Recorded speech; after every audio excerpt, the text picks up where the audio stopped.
这个可以撸吗？这个不能撸，这是倭河马，也叫侏儒河马，属于濒危保护动物，是世界级珍兽之一，只有动物园饲养员可以撸。这个可以撸吗？这是非洲二哥斑鬣狗，咬合力极强，被称为草原上的肛肠科主任兼拆弹专家，动物园人工驯化的较亲人，专业人员陪同下可轻微撸，但也要提防掏肛风险。这个可以撸吗？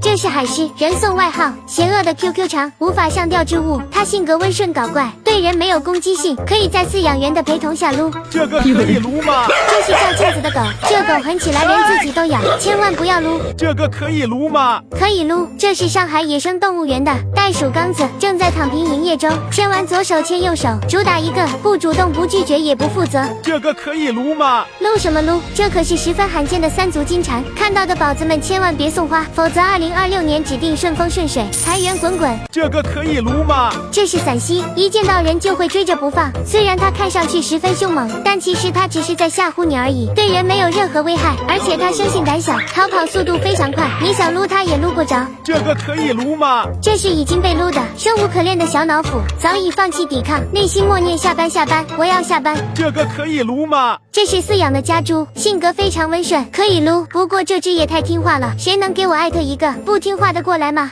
这个可以撸吗？这是穿袈裟的黑熊，人工喂养的它已经基本褪去野性，可以在饲养员的陪同下撸。这个可以撸吗？这是海牛，是个喜欢求抱抱的煤气罐，主要以海草为食，性格非常温顺，可以撸。这个可以撸吗？这是土拨鼠，当年靠着一声尖叫火遍全网，谁还有它尖叫的表情包吗？其外表呆萌可爱，部分人工饲养的可以撸。这个可以撸吗？这是小浣熊，看着呆萌实则暴躁，可以问问它有没有干脆面，但不建议撸。这个可以撸吗？这是野猪幼崽，没有任何攻击性，能撸是能撸，不过要小心它妈妈在旁边，到时候被顶翻了，别后悔自己手太贱就行。